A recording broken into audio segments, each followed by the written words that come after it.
fault nito ay internal ECU error. Ayan, pinabasa. Tingnan natin kung nandiyan pa yung fault code.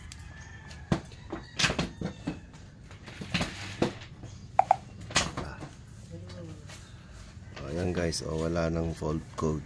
Pero dito sa pending meron. Throttle naman siyempre hindi nakakabit sa auto, kaya at least wala na yung internal error niya.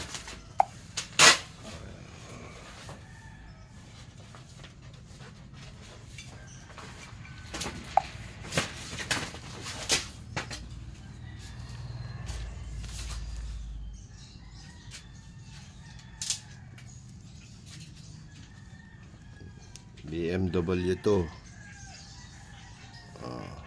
F10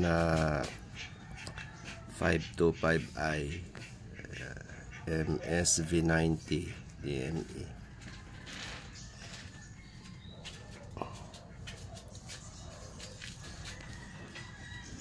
Solve. Pwede ng broom broom.